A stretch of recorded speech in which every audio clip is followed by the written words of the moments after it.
দেখো আজকে আমি জাতীয় মাছ পাঙ্গাস কিভাবে ভাজে তোমাদের দেখাবো। এই যে দেখো আমি এখানে পাঙ্গাস মাছ ভাজতেছি। এই যে দেখো এটা টিসিবির তেল দিয়ে ভাজতেছি, অল্প আছে, মানে নহলে মাছটা পুড়ে যাবে। আমার তেলটা যখন গরম হয়েছে তখন আমি মাছটা দিয়ে দিছি। এটা কিন্তু জাতীয় মাছ, রিফাত বলেছে। আর এই যে দেখো এখন ঘুরিয়ে দিচ্ছি,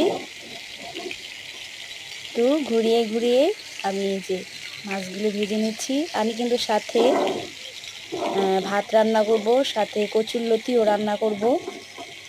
আর এই মাছটা আমি রান্না করব পেঁয়াজ দিয়ে ভুনা করব, তাই পেঁয়াজ কেটে নিয়েছি। এখন আমি মাছটা ভেজে নিচ্ছি। এই যে দেখো এখানে পেঁয়াজ রেখেছি, সাথে ভাত, আরেক চুলায় ভাত বসাইছি। আর এখানে কচুরলতিও আছে, যেটা আমি ভাপ দিয়ে